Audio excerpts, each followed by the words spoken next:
Welcome, everyone, to this episode of the Superhero FX Podcast.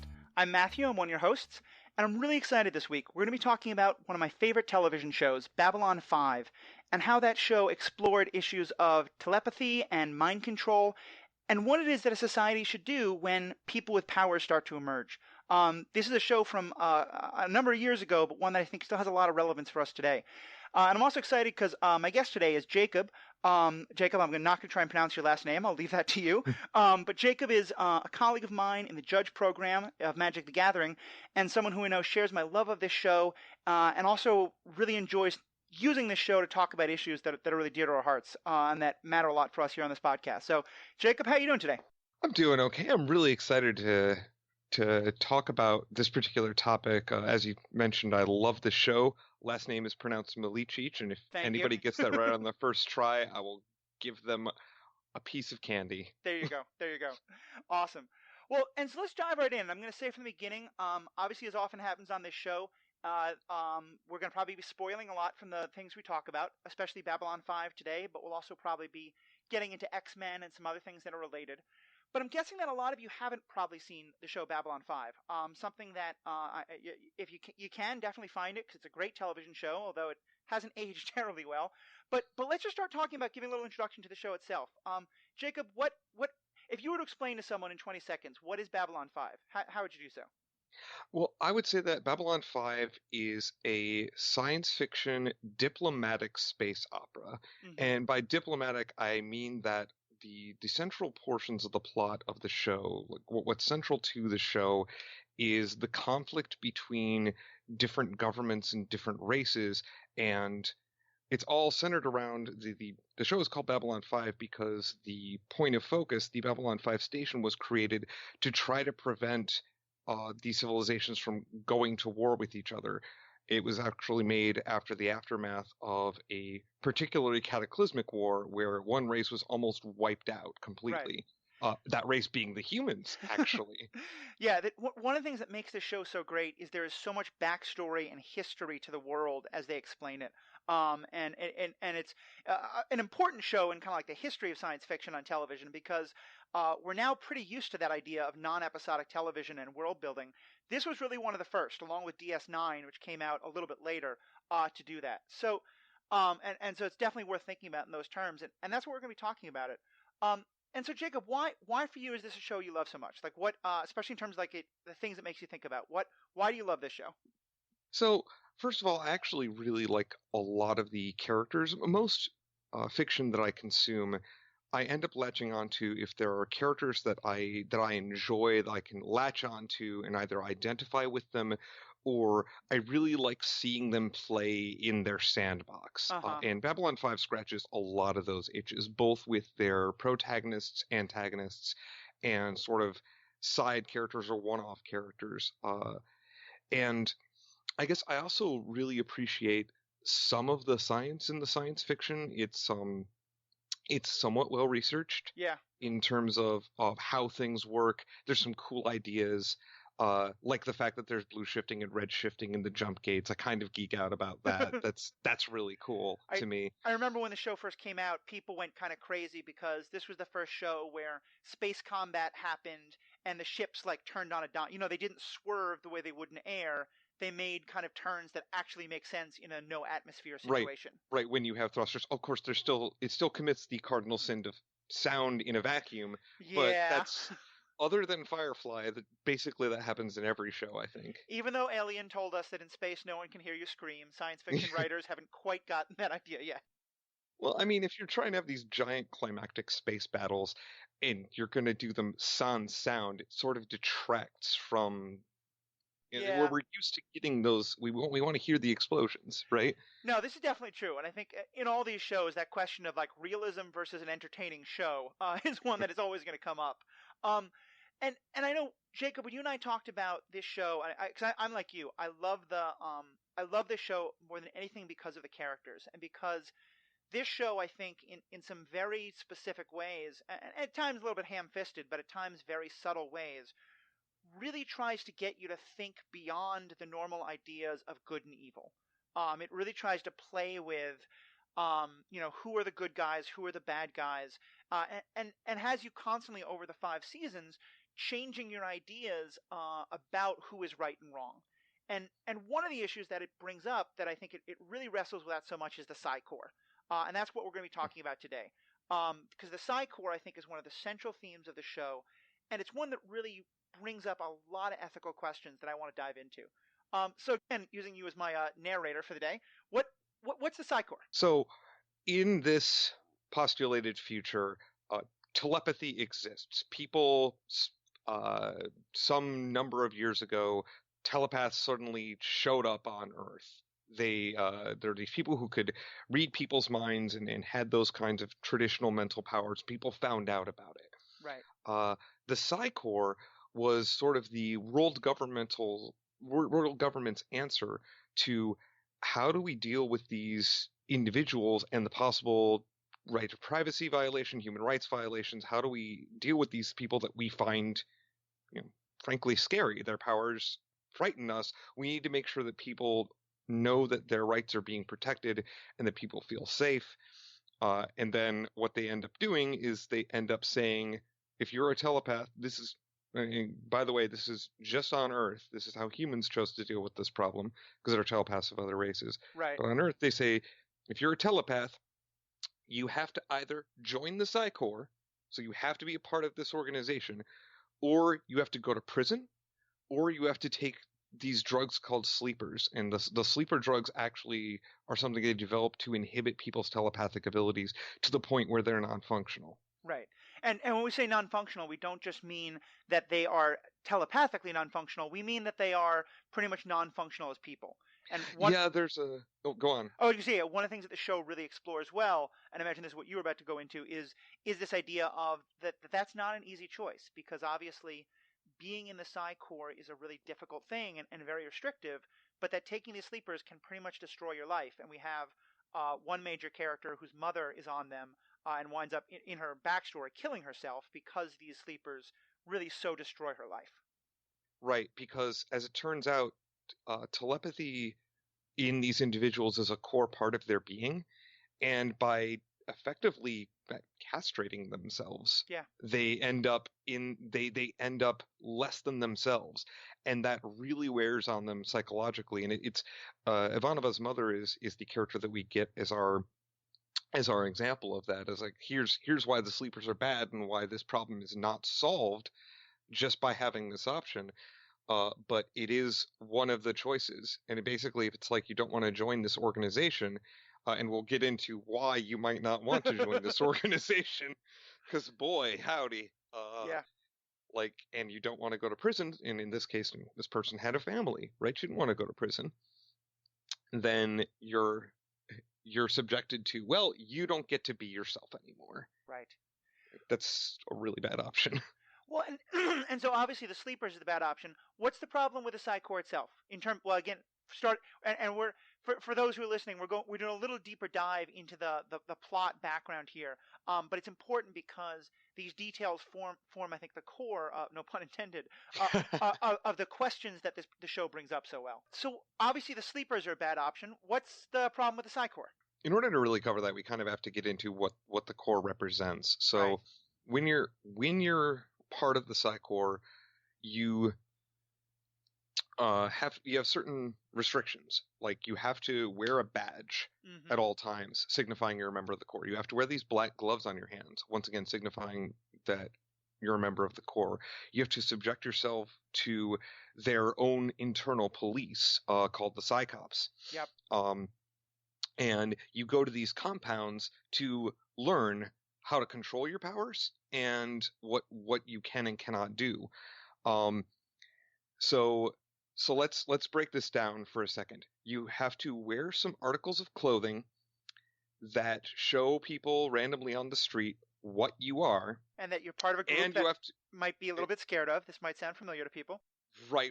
And you have to go to a physical location where all of those other telepaths are. So if this doesn't sound familiar to anybody, you should be thinking 1930s?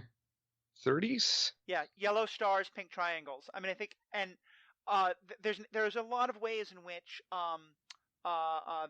this show tries to very intentionally draw back on things like that historically. There's a couple other plot lines that are very clearly meant to be pre-1930s Germany, and so those allusions I don't think are by any means coincidental. No, it's Babylon 5 only knows about one tool, and it's an anvil. So This is very true. so it's just a complete anvil. It's like, yes, this is what we're talking about. Right. So yeah, I mean, the parallel is not quite perfect because these people are demonstrably different, right? They actually have an ability that other people lack that makes them different from other humans. But I mean, there's some implications there for, well, okay, if somebody is paralyzed from the waist down, do I need to wear something to signify that I'm more capable than they are? Right. Right? Like it's that same kind of thing. Bottom line, they're still a person. So why are we treating them this way? Well, and I think that's a great place to start because, as you said, I think the show is pretty clear that the Psi Corps, especially as we see it when the show starts, is really problematic, and the way these telepaths are treated is not great by any means. But it's also coming from, and I really like this about the show, it also starts very clearly starting from the place of why is it that people are so scared? One thing I really like about the show is in many ways it seems the opposite of so much of Star Trek, especially early Star Trek, in that Star Trek sort of posits this idea of a technological future in which our economic, our social problems have been solved. In Babylon 5, all those social problems are still there. And so we start with ideas of, telepaths, if they wouldn't be registered, would be really scary. And things like, if telepaths were allowed to gamble, if telepaths were allowed to get involved in business conversations where knowing who's lying, who's not, it wouldn't be really helpful to know.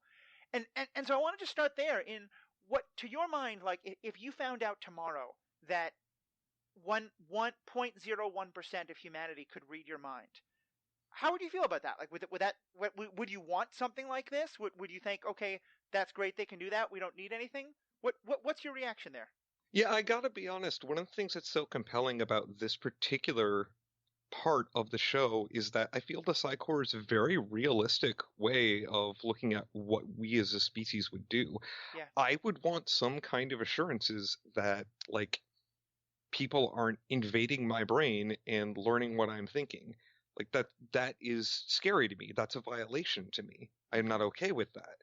But at the same time, like, so obviously I spoke from a perspective earlier where I'm like, these are people and they have rights and we shouldn't be like corralling them, right? Yeah. But at the same time, from my own personal standpoint, I'm intimidated by them. I think that an organization like the Psi Corps could see pretty popular support, and I'm not even sure that's incorrect, but it, even though it still has these moral and ethical implications. No, to be sure, and it is something that I think the show does a great job exploring. It is really this question of what happens when a legitimate fear is exploited.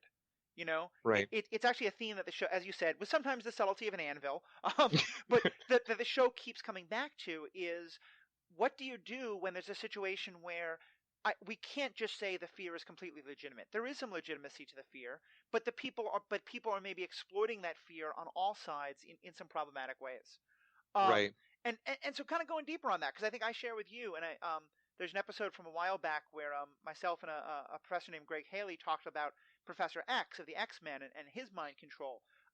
Because in the Psi Corps, it's not just that these folks can read minds, it's that at times they can control minds. They can project emotion or even do some real serious mind stuff. Go ahead. Some of the most powerful teeps, teep being their slang term for themselves, right, are capable of effectively programming people.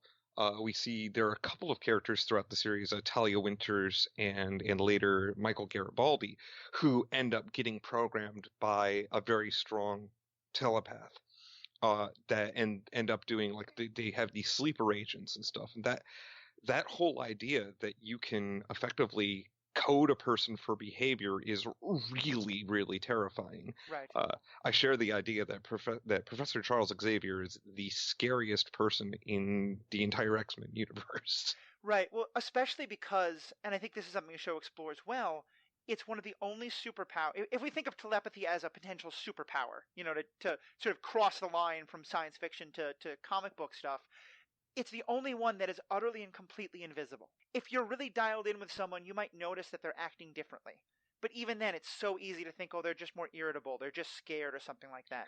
Right. We have so little ability to know if someone else is controlling our minds. And I think that's why, like you, for me, this is one of the scariest possibilities of, if I woke up tomorrow and found out people could fly, I'd be jealous. I'd be a little nervous in some things. Yeah, that's really cool. I might decide to guard my windows more in Yeah. case one of them wants to burgle that way. But that's it, right? Yeah.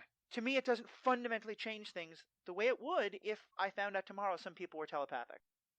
And a big problem I have with it is that you're right, it's invisible. The way it's presented, we don't know unless you're actually a telepath yourself. You don't know when somebody else is in your mind messing around.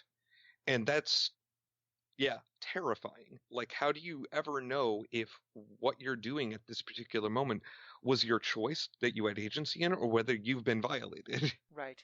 And I think, remind me, because I think clearly the idea of the show is that, out of that fear came the Psi Corps, and out of that fear, kind of, like I said, being exploited or being pushed a little far, or a lot far, depending on your perspective.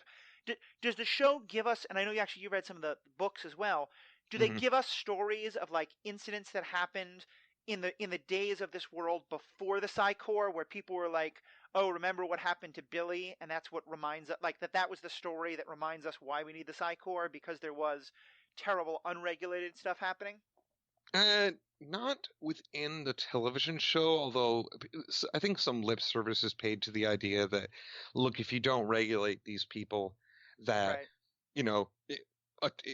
the simplest abuse would be a telepathic gambler, right? Who can read the dealer at a blackjack table and clean out the house. Like, is that really that more dangerous than counting cards? I don't know. Yeah. But well, right. And even it's just the same kind of idea. They'll kick you out if they think you're making too much money off of them. Right. But I know in the Birth of the Corps, so one of the books in the series that I read on the Psi Corps, they do talk about some instances of people in this unregulated environment doing things that are really bad, and then hate crimes happening against telepaths. Right. So it wasn't just going one way. People would be like, we think you're a teep, and like gunning them down in the streets or whatever. And then saying that it was justifiable because they violated me first. They knew what I was thinking. Right. And I think there is one of the most interesting parts of this, because on some level, as scary as it is, the Psi Corps is presented, at least, and with some justification, although again with some real problems, it's presented as a potential protection, not just for the rest of us, but for telepaths themselves, because of that ability of, and I think it was just so interesting, and I've used the same language, but how easy it is for, to see how easily people would start to talk about, we have to protect ourselves from telepaths. We have to protect ourselves from those people. Like, once those phrases start to enter our language, this idea of othering the telepaths, of thinking of them as non-human, which in many ways they are. I mean, they have developed a completely new power, but are still human beings. And you can see how easily this becomes a way of separating people, of creating like an us versus them, which I think fits so much of the story that winds up happening. Right. And one thing that we also get into is that as much as the Corps is problematic, they do take care of their own. Sometimes their way of taking care of their own is, okay, you're a member of the Corps, we're going to back you if things go wrong, or we're going to come in and take care of things for you and clean it up behind the scenes if you screwed up. But other times it's, well, this person's a rogue, right? They're not in prison, they haven't taken the sleepers, they haven't joined the Corps, so there's free telepaths in the wild, and there's this sort of security theater that the Psycops, who are the police force for the Psi Corps, do when they show up, and they're in all black and they have very serious looks and they're intimidating to everybody. They're only the most powerful telepaths get made Psycops. But a lot of what they're there doing is convincing the normals that it's fine, you don't have to worry about these renegade telepaths, we're going to take care of it. Right. But then when they actually go, in each instance, when they go to talk with these in the show, when they go to talk with the Runaways, you always see them, at least for the first time, saying, "Hey, come back. Yeah. Come back, join us, we'll help you." I mean, Right? one of the things that every time I think of the Psi Corps, the first thing that always comes to mind is the phrase, "The Corps is mother, the Corps is father," and Mm-hmm. that's kind of Which is a literal phrase, again, because they only use anvils. yeah. Well, that is said. It's like the motto of the Psi Corps: "Corps is right. mother, Corps is father." It is the thing that they keep repeating, and on some level, it's quite literally true because in the show, it's very possible to be discovered as a telepath when you're very, very young, and then Mm-hmm. taken from your family and raised as a child. So that the Corps is Yeah, literally because you can't. your Yeah, mother and father. Yeah, exactly. So you can't be with your family, so you have to join the Corps, and now you're, yeah, exactly, raised by the Corps. And so this is what a lot of people, the people who run away, the people who reject the Corps and don't want to take the other two bad options, part of what they're rebelling against is that they don't like that choice. They don't like what the Psi Corps does. right. Um, Well, and to me, I think that gets into what I think is one of the central questions that this raises is, we have two very different, very conflicting things here. One of which is the rights of the individuals, like the individual people who are telepaths, to be able to live their lives. This isn't something they chose. This isn't, to be able to live healthy, happy, functioning lives without being, judged and hated, and without being the victim of hate crimes and the like. But how do we balance that with the societal needs that you were talking about in terms of the very real fear? Because I think this is, in some ways, I'm not thrilled with the answer it raises, but I think what the show does is it gives us that question of how do we balance that? Because I think normally, especially we as Americans who grow up in a society where the individual is praised so much, it's easy to say, human rights, individual rights always trump everything. mm-hmm. And maybe that's still the case, but Babylon 5 makes me really ask, in a situation with telepaths, how do we balance that? How could we balance the needs of the individual with the societal need for protection and for safety, if that's even a thing that Yeah, could exist?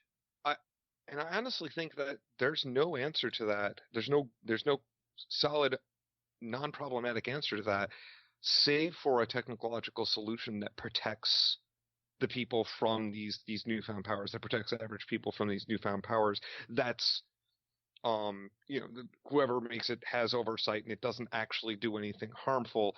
It's just like, I could posit something that like shields your mind from these people, and you'd have to turn it off to let them in if you Right. wanted to let that happen, right? Not the kind of solution that is pursued in season 4, which is actually we're going to distribute this thing into the water supply and all the Teeps will die. Right? Nothing like that. That's way bad. Yeah, and that is because again, the way we keep sort of bouncing back and forth on who is the good guy, after a number of seasons in this show where we've pretty much seen the Psi Corps as the enemy, we get to a point in season 4 where one of our main sort of antagonists, their goal is to kill all the telepaths, or at least to keep the telepaths so poisoned as that they have to be controlled. Right. What he's making, what Mr. Edgars is making, is a drug that once telepaths have it, they'll need a steady supply of antidote from his corporation to not die, and then he will be able to control them, and then like telepaths will once again be under the control of non-telepaths. Right. So that's an interesting thing in of itself, because the Psi Corps, as I mentioned earlier, was created because the idea was we got to make sure that these people are under control, but it's the telepaths regulating themselves. And at that point, at the point that we step into the universe at the start of the show, the Psi Corps already turned that into okay, if we're telepaths, we're responsible for policing our own people, but we get to make these rules. Right. And you've allowed us to band together and train each other up and make each other better at what we do. So we're gonna take this whole system where you corralled us into one spot, you've made us wear these things to signify who and what we are, and we're gonna take that and we're gonna take our power back. Yeah. And now you're going to fear our entire organization. Oh yeah, I was gonna say I think you're exactly right. I think that becomes such an to me one of my favorite elements of this story is the way in which the Psi Corps created as something to limit telepaths, and we are told so often how it limit telepaths. It winds up being this double-edged sword because now not only have you told all the telepaths you're going to self-regulate but by these very strict rules, but also you need to constantly only be with each other, constantly reminding yourselves and each other of how much everyone else hates you and that it's us against them. Like in some Mm-hmm. ways, I think one of the things that makes the Psi Corps story so tragic is that it's not only does it become by fostering the fear that the non-telepathic people fall into that sense of us versus them, but the telepaths wind up doing it just as much, Yeah. and just the division of we are different and thus therefore the enemy is just throughout both sides. Yeah, and in a rare subtle moment on the show, one of the things I really love is how they communicate that through slang. The Mm, telepaths have a term for non-telepaths, and it's mundanes. yeah, Like they have a slur for people who aren't them, and it's basically saying, well, these people are they're they're common, they're typical, they're boring. it's funny. This is one.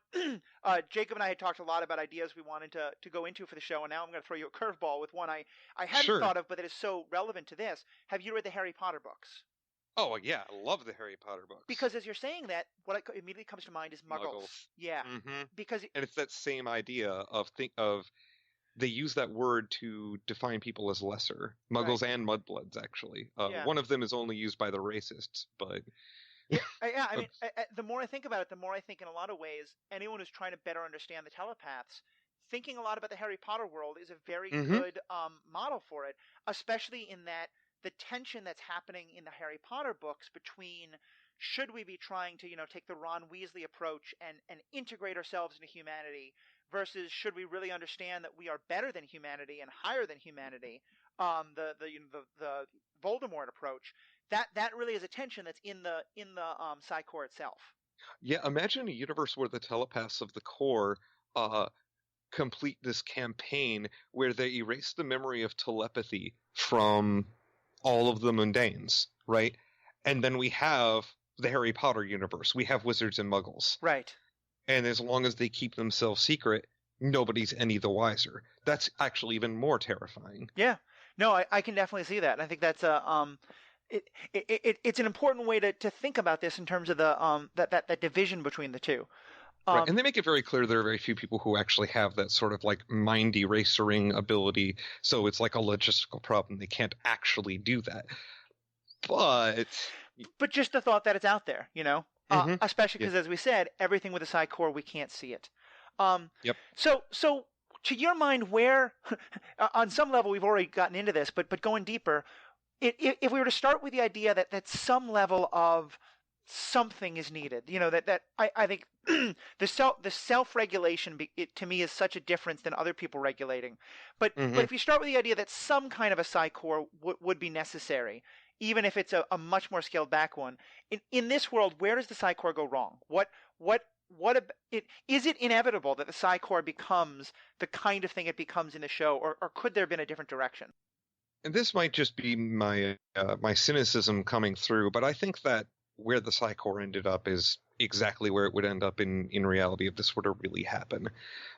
Because either they're so accepted in society that none of them ever feel the need to power game up each other to the point where they can make a power play, or those people end up in power because there are problems they can highlight. Right. And realistically, I don't think it's reasonable to think that humans are going to sit there and go, oh yeah, there's just some people who I might encounter who can read my mind, and I'm cool with that. Right. There's definitely going to be some violence against those individuals, and that's going to breed this system. One thing that's important to understand is that in the show, it gets to the point where the Psi Corps actually has become a major political force, and that there's a whole plot line with a corrupt Earth government, and that Psi Corps has quite a lot to do with that, and things like that. And I hear you about the inevitability. Could that have been like what could is there a better vision of it that could have been imagined? obviously, in hypothetical land, I can envision all kinds of dream scenarios, but I think that a singular organization that all the telepaths belong to is probably not the right approach. Mm-hmm. That what you'd want to do is have a kind of checks and balance system where you have multiple organizations that have oversight over each other so that no one entity can become too corrupt unless they're all colluding with each other. Right. And then it becomes slightly more difficult. And then you're not corralling people into, like, so say there was an organization for telepaths who don't want to use their power for, they don't want to be employed with their power, and they're not going to use it day to day. And then another one to make sure that those people keep to that. And then still a third one that makes sure that those cops aren't corrupt, and that and then obviously it's just like, I chose 3 because 3 is a convenient number, but right. like, I'm even then there's a possibility, but at least you wouldn't have all of the power consolidated into one place. Right. Well, and I think that becomes an important aspect, because not only is this about the power all being consolidated in one place, but one of the things that's set up in this world is there is no such thing as a person with telepathic powers. There is a telepath. Like, your telepathic powers becomes the end all be all of everything that you are as a person. And I think, to me, this is one of the things that is so problematic about what happens in the show, is that it builds a world where, if you have this telepathic ability, I might be an athlete and a person who loves science and a person who loves this particular kind of music. And I'm talking to someone who shares all of those things about me. But the fact that I'm a telepath and they are not means that we are fundamentally different people as the world sees it. And whereas I and another telepath who hates sports and who hates the kind of music I do and who hates the other things I do, if they're a telepath and I'm a telepath, the way the court is set up, that person and I are supposed to have so much more in common.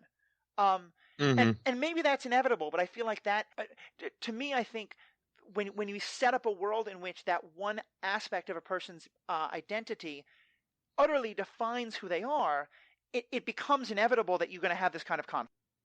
Right, and that's really problematic for multiple reasons, right? Just because I'm particularly good at math, let's say, just to pull something out of my hat, doesn't mean that I need to go to math camp and join with all the other math people, and that's the most important thing about me. Now, this is an ability that, like, either you have it or you don't, right? It's a switch, or at least we're presented it as either you have the telepathic gene or you don't. Right, it's a binary. Right. And if you don't, you can never, ever, ever develop it. So do we have an analog like that in our real world? I'm struggling to think of one, but that could just be the limitations of my own thought process. I mean, excuse me, I don't really think so. And I think this is, privilege. But even that gets into a whole other conversation. Yeah, I mean, privilege is something that is, I think we often think of it as very binary, and in some ways it is, but in other ways it's incredibly fluid. For myself, that's true. Myself as a person who is straight, white, heterosexual, cisgendered, and a number of other things, I have always had those privileges. I had able-bodied privilege for the first 21 years of my life until I had a terrible accident. Now I'm disabled with a prosthetic leg. Right. So I think that there's a fluidity there. But I think you're right. I don't think there's an analog, and I think this is something that both shows like this, like Babylon 5, but also like the X-Men properties, or what's happening in the Marvel Cinematic Universe with the Civil War idea.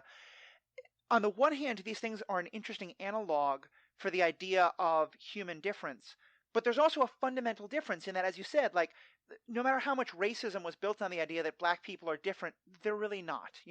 Anti-Semitism is based on the idea of Jews having this great financial power. Trust me, I have Jewish family. It's really not true. But if it was, I wouldn't still be paying for college 20 years later. Right. But what I think that in this world, as you said, as much as we are asked as the audience to be critical of the prejudice and the fear that telepaths face, there is the reality that telepaths do have a power that no other sort of racial prejudice or religious prejudice has ever actually been grounded in before. right. And the show actually, I feel in a lot of ways skirts that issue up until that fourth season plotline, because the prejudice that we're often seeing telepaths face is not from the normals, from the non-telepaths, but rather from the Psy-Corps itself. Right. Because we are at the point in history that we jump in, there are a bunch of people who are rejecting the Corps. They see it as corrupt and problematic. This whole political power thing is bad. They don't like that they're being effectively brainwashed, that other people are being brainwashed. They don't like what happens to people that the Cyclops hunt down that don't accept the prison or sleepers options, because they're summarily executed and there's no trial. So there are problems. So these people rebel against that, and those are our perspective characters a lot of the time. Those are our protagonists. Right. Are the people who are rejecting the Corps, which again started as effectively a means of state-sponsored discrimination against telepaths. Right. Yeah, I think, right? As you said, the one of the key elements of the story is the way that the Corps has become, in many ways, the very thing it was meant to stop. You know, the Corps was a state-sponsored idea of, we want to limit these people's power. And instead, you said, we hate you all, that we're going to ask you all to go and be in that other group over there.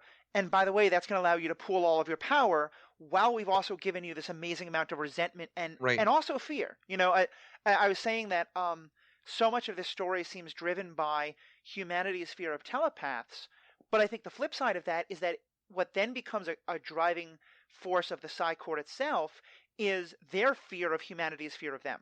You know, because as you said, there is this history of the hate crimes and stuff like that. Right. And they're like, where we jump in, the telepaths through the Psy-Corps are taking their power back. Right. And we're presented that as carte blanche, a bad thing. The show never actually shows us a scenario where we're meant to think that this is good. And I think that's actually a bit of a problem, because as much as, you know, as we discussed, this is really scary. These powers are really scary.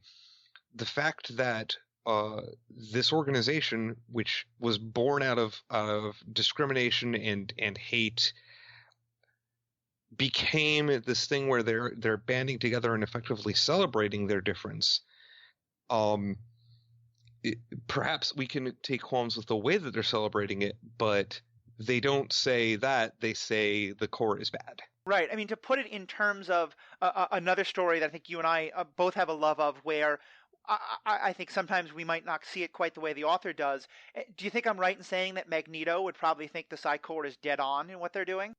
Absolutely. Magneto, I feel, what's funny is that I think that the Psy-Corps, and we had this conversation a bit offline, but the Psy-Corps is Xavier's school, but it's run by Magneto. Yeah. It's as if Magneto had taken over Xavier's school. Exactly. Because they were founded with the principle of, let's limit our power, let's show people that we're not anything to be afraid of.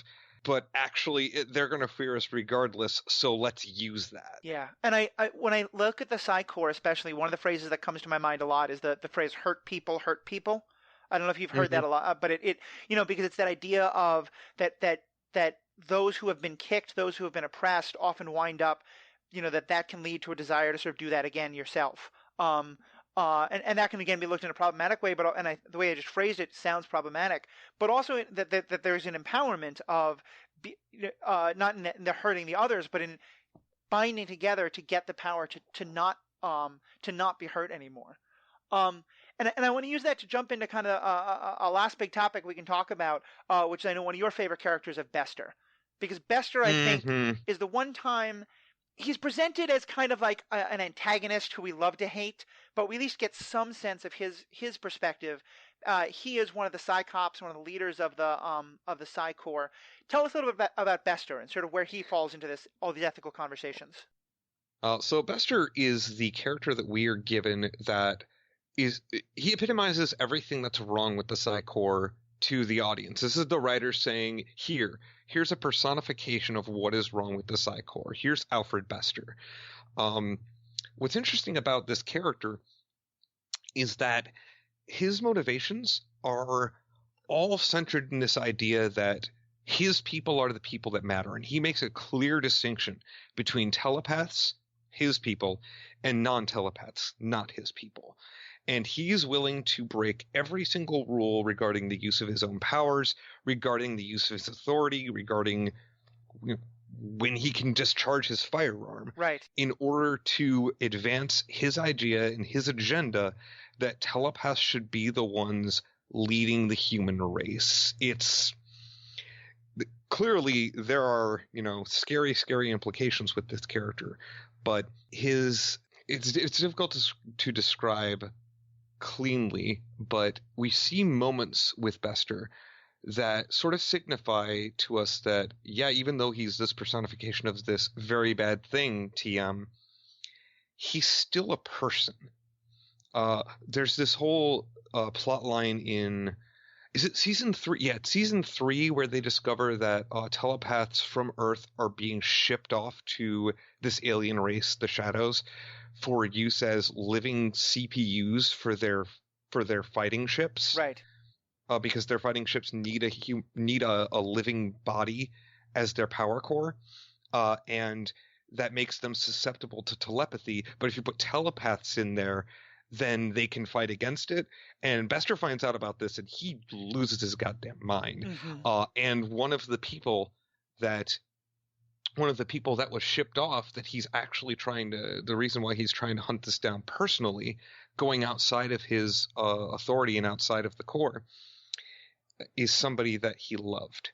Yeah. And it was actually a rogue telepath that he loved, that he found out got captured, but didn't go to any of the prisons, couldn't find out what happened to them after that fact. And there's this very humanizing moment where he's talking with because they managed to recapture the bodies of these people, right, that are all cryogenically frozen. And what the aliens have done to them, what the Shadows have done to them, has made them go just a little bit mad, just slightly mad. And he's talking to this wall of cryogenic freezing units, one of which houses this person that he loves, and he talks through, why he's out there, what he's doing, what he's trying to accomplish, and then he just has this moment where he says, "I miss you." Yeah. And I actually feel for the guy, and I'm not supposed to, but I do. See, well, and actually, I disagree with you a little bit there, because I think we are supposed to see him as, like I've talked in this show before, on this podcast before, about, to me, the difference between the villain whose motives you can understand versus the mustache twirler. To me, I think we are supposed to see Bester as an antagonist, but antagonist with whom we can be very sympathetic, because right. It's to me, this isn't, to me, even if you see him as evil, which I'm not even sure I would, but he's definitely lawful evil, not chaotic. He has a definite ethical system, and his ethical system is the self-preservation of his people. And it's, mm-hmm. You're right. I think we are presented that as that he's willing to preserve his people as opposed to us, and the writer sort of assumes that we as humanity think of ourselves as the non-teeps, and that can be problematic. Right. But I do think we are supposed to see him as deeply sympathetic, in that he's not someone who's out for, personal gain. He's not out for greed. He's not out for power. He's out for. Well, he is out for power, but it's to a single end, right? It's for his people. And what's funny is that's a recurring theme. For my people, that statement is a recurring theme in Babylon 5 as a show. Right. I mean, in that way, he's very much the Magneto. He is, I think, very much the specific Magneto. And that Magneto has that same, I want power because if I have power, if other people have the power, they can use it against me and my people. Right. And like Magneto, Bester does some incredibly unethical, unconscionable things. The worst of which being what he does to Michael Garibaldi, right, where he completely reprograms a person to betray all of their friends and go rogue, go off on their own, because he's gotten wind of this telepath virus that William Edgars is making, and he wants to make sure that he has an inside person, and Garibaldi's perfect for that because he's always been suspicious of the Corps, and oh god, Right. like it's such a great like villain plot that he's devised, but what he does, I feel, is unforgivable, and it messes with Garibaldi well past the point where he. Well, and let me push that a little bit, because I think this gets to some really interesting questions. Because I hear what you're saying about it's unforgivable. He also, in so doing, winds up able to prevent a quite literal genocide. Yes, and that is true. He violates a person considerably to prevent the genocide of an entire subspecies. Right, and so I don't want to go too I don't want to get too utilitarian here. Now that I can pronounce that, thank you. But does that fact make it? And I'm not saying it does, but I'm saying does that push it all on the idea of this being an unforgivable act? Do the ends justify the means? Are we having that discussion? I mean, we can act as though that's never a question that's ever worth bringing up, or right. or is it? Or we could bring it up literally every time it comes up. Exactly. I mean, I'm with you on the latter. I feel like every single time we should talk about it. Right. And in this case, yes, doesn't mean we can forgive him. Right. So just because I feel as though what he did, because it had it was his way of securing an end result that meant his people weren't effectively wiped out. It's justifiable, but that's not the same thing as moral. Well, and so here's the reason why I'm pushing on this is because something is occurring to me as we're talking, and I honestly don't know if the writers did this intentionally, but I feel like there's a really interesting parallel here in that the Psi Corps was created with the idea of we are going to violate the rights of some individuals in order to protect the society. And now Bester, in order to... is doing exactly that. Exactly. And I think... So first of all, I don't even... Whether or not that's intentional, like, what's your take on that in terms of, like, is that because maybe that isn't a morally problematic thing, or is it because it's deeply morally problematic and it's taught Bester to do exactly that? Like, what's going on with that parallel there? Ooh, okay. I'm not sure I'm willing to give the writers that much credit, but... one of the things I like about Babylon 5 is if you actually dive deep into it, you come up with things like this. Right. And I think that's a really good thought that Bester possibly has been programmed by the way he was treated by the Psi Corps itself to believe that what he is doing right now is right. Now I just want to interrupt. I think we should be clear, because we are talking about a world in which literal programming is possible. Yeah. You don't... No, so social programming. Right, social okay. programming, right? Yeah, no. He has not had his mind altered in any way. Right. But yeah, so and you can actually see this because after this whole thing goes down, and his team comes in and wipes out Edgar's and seizes control of the virus, he has a sit-down chat with Garibaldi because Garibaldi's program is complete. And he's just sitting there in a semi-comatose state while Bester's explaining to him what just happened. And he sits there, and one of a phrase that exits his mouth is, "I'm not a monster." Yeah. And I feel like he genuinely believes that, because he brings it up in his statement of, so I've been debating what I'm going to do with you. Do I return you to normal and let you lead the rest of your life? Or do I just sit you here comatose because, I don't really like you that much? Right. Because Garibaldi, as you said, Garibaldi is someone who has been deep. I mean, he is one of those people who has a strong hate of the Psi Corps and the telepaths. Yeah, he's racist against telepaths. I think it's completely fair to say that. And it's, it is presented to us as a bad thing, and which that is a credit to the writers that Garibaldi has this prejudice. Right. So, well, I think that question that he asks you're right, is such an interesting one, because I'll start with saying I don't think anybody ever says to someone else, "I'm not a monster," unless on some level they're saying it to themselves. Like, right. Like, I really believe this, and that's why I'm going to say it out loud. Yeah, I have never told someone I'm not a dolphin, because there is no part of me that worries that I'm a dolphin or that other people think I'm a dolphin. But if on some level you do fear that you're a monster, then it's important for you to convince others and to convince yourselves. And I think, like you said, I don't know if it was the intention of the writer or not, because I do agree with you at least somewhat that they do present the telepaths just as a bad thing, the Psy-Corps as a bad thing, instead of recognizing the telepaths getting their own power as having a lot of value. But I do think that, whether intentional or not, I don't think it's accidental that we have this sort of repeating of a pattern, of by Right. teaching the telepaths that it is okay to really drastically limit the rights of the individuals for a societal good. Right, for the greater good. Yeah, exactly. Now the telepaths are doing the exact same thing. Right. Well, in this case, it's Bester doing the exact same thing, but like again, he's the personification of the Psy-Corps. Right. So he's our character that we're given, so that we have somebody to point to and say that's the problem. But he's doing the exact same thing, and using effectively the same logic to justify his actions. It's just that rather than an institution that brainwashes people socially. Because the Psy-Corps does do this. Mm-hmm. They educate people. There are re-education camps Yep. for people who walked away from the Corps, and they're trying to reintegrate them. And he's cutting out the middleman and going, well, I don't have to do the hard brainwashing. I can just poke at the buttons. Right.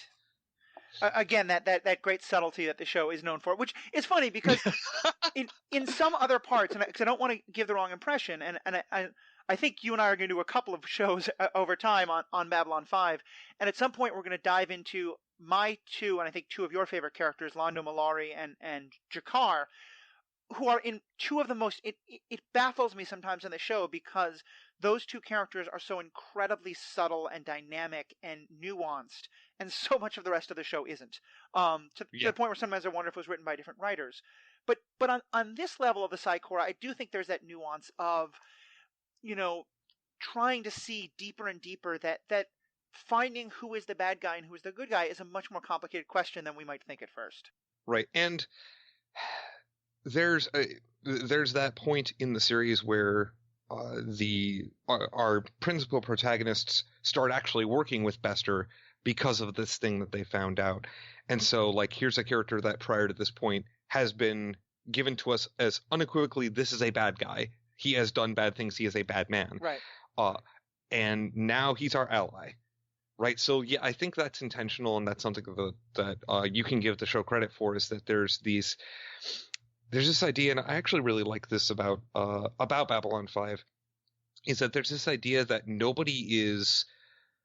single character is just utterly and completely terrible. Mm-hmm. There's always situations where their humanity, for lack of a better way of putting it, obviously Centaurity for the Centauri, like, right, where we're shown that they're a person and that they're permitted to have these humanizing moments, right? Which, getting to your discussion about things like the first Avengers movie, basically every single villain we are given in Babylon 5 has something resembling one of those humanizing moments. Right. That I really like. That nobody's completely a monster. Yeah, you don't ever have the pure mustache twirler. Everybody has some element of this is their motivation, and if you were to see the world only through their eyes, you could kind of understand it. Well, I think Mording comes very close to pure mustache twirler. Okay, yeah, that's legitimate. That he's a character who's the representative of the shadows, one of the forces in for anyone who thinks that name sounds very Anvil-y, it is. It is, but it also isn't, and that's one of the things I think the show does well. And again, that's a whole other discussion. Yeah. So we've gone at it about an hour, and I don't want to take you too long, but kind of if you start to wrap up, what are other elements of the Psy-Corps story that you think are really kind of stick with you as questions that you find yourself still thinking about? It literally 20 years after we first got to watch this television show. Yeah. So one of the things I find, this circles us all the way back to the beginning where we talked about would the Psy-Corps happen. One of the things I find so compelling about this storyline is that I think it's, from start to finish, it's very realistic for what would happen, how we would react as a species, what the result of that would be, and how that would progress over time, up to and including people within that the system of the Psy-Corp rebelling against the Psy-Corp and going to war with each other, which happens between series. So after season 5 of Babylon 5, and before the spin-off show Crusade, which had a single season, there is a war.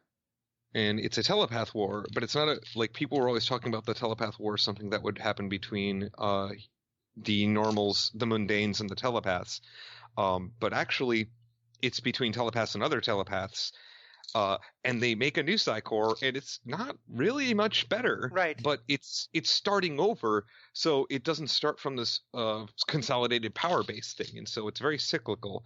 Well, I haven't seen that, but is it fair to draw the analog of because as you're talking about that, I'm again thinking immediately of X-Men, in that the story of X-Men isn't really a war of mutants versus humans. It's a war between two different groups of mutants over how to relate to the humans. Yeah, and the fact that we're presented this as a subplot to this show, whereas a lot of this is happening behind the scenes, and we only get this in a couple of episodes. But it's this really deep topic. It's one of the reasons I read the series of 3 books on the Psy-Corp, and the second and third book actually just are about the character of Bester. Oh wow! Okay. Yeah, so the first book is about the birth of the Corps, and then the second book is Bester's rise to power, and the third book is what happens to Bester after the events of the series. Oh wow! Yeah, it's great. It's really great. Spoilers, he doesn't die. Yeah, not surprising. He's a pretty tough character that he's. It's not that he's not presented a situation where he could die, but. Do you mind if I spoil it? Go ahead. So the climactic scene at the end of the third book is Garibaldi has finally managed to track Bester down after getting the block that Bester put in his mind removed. Mm-hmm. So Garibaldi can do violence against Bester again. Beats him within an inch of his life and decides not to kill him. Decides that even Bester can be corrected. Oh wow. And I was like especially given the torture, the psychological, this is what drove Garibaldi, a recovering alcoholic, back to drinking, was this event. Mm-hmm. He was doing so well, and then this happened. And to see him, great story. It's really well written. I highly recommend it if you're into these, if you're into the show.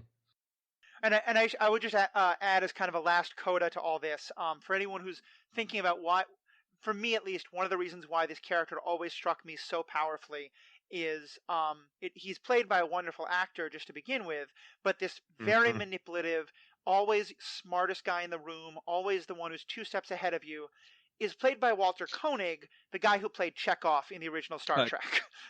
Koenig. Koenig, sorry, thank German, you. German last name, but yes. Thank you. Yeah, he played Pavel Chekhov in Star Trek, and it's so interesting because the characters are nothing alike. It really speaks to Walter Koenig's ability as a character actor. Because go on. I mean, to me, he's the exact opposite, because Koenig is Chekhov is presented in the show as the wide-eyed innocent, and this is. Yep. I have to imagine on some level the writers were intentionally playing with that of, let's see how far from that we can go. Well, funnily enough, Koenig was originally supposed to play a different recurring character, and had a scheduling conflict and couldn't do it, and so they wrote the character of Bester for him. So the fact that it was serendipity made this happen was, could not have worked out better. Unlike what happened with the Jeffrey Sinclair plotline, but that's a whole nother story for another day. Just in summary, we'll just say that Babylon 5 it was one of the first shows where they really attempted. I mean, when they started to shoot episode 1, the writer had in his idea what the last episode of season 5 would be like. And to some extent, his vision came true, but to some extent, it's also a study in what happens when a writer has to go up against the realities of budgets and actors' schedules and actors' medical conditions and just, all the things like that. And I do sometimes remember that as good as a show that I think Babylon 5 is, and as critical as we are of it, it is still one of my absolute favorite shows, although it is very dated in some ways. I always sort of wonder what would this show have been like in the ideal world where he had all the actors he wanted, he had all the money he needed, and he didn't have the pressures that he had that wound up changing a lot of character stuff. Yeah, the principal story actually changes considerably, and I'd love to talk with you further about the Babylon 5 that could have been. To be sure. But that's a topic I think for another day. Definitely. Well, Jacob, thank you so much for being a part of this. As I said, I would love to get you back on. And for right now, for our listeners who want to be able to follow you more, talk to you about your ideas of the show or other things, how can people find you? How can people find some of your writings? So, in general, I'm an internet hermit. Okay. I'm not on Twitter. You can find me on Facebook. I do most of my involvement with the internet at large and like all of my writing at this point is in the Magic the Gathering Judge program. I write occasionally for the Feedback Loop, which is a blog talking about how we give each other feedback as people and as colleagues, and best practices and things to watch out for. I've actually gotten really into it, read some books on the subject, continue to read and educate myself, and then I've written a couple of things about the applications of empathy in providing feedback to other people, and then there's another project that I'm involved in called Judge of the Week, where we celebrate a different judge every week, a different Magic the Gathering judge. They're just featured articles that we do. They're really cool. They're little interviews. I manage that project. I don't do a ton of writing for it, but so you don't see any of my writing there. I don't have anything else at present that I want to promote, although if you get me on more times, maybe I'll have to start doing some writing. Sounds good. In my infinite free time. I mean, we don't just want people to come on the show as a way to promote their writings, but certainly we just want to give them that chance as a way to thank you as one of our guests. For everyone else who's listening, what are your thoughts on this? Have you seen Babylon 5? And if so, what's your take on it and this Psy-Core question? Do you want to give me feedback about my stumbling over words? Go for that too. What if you haven't seen it, what's your thoughts on this conversation? If humanity tomorrow discovered that there was telepathy or some other power like that, how would you want us to respond? How, I think it's very easy for us to say, well, of course, let all people be people, and I would want us to stick to that. But are there things you would be afraid of? Are there things you'd want to see happen, either as self-regulation or as outside regulation, to deal with that? What's your take on these questions? You can follow us by giving us feedback at Twitter at Superhero Ethics, by the same name, Superhero Ethics on Facebook. You can write to us at superheroethics@gmail.com. If you want to write some very critical stuff, maybe read Jacob's blog, The Feedback Loop, first, and think about that a little bit.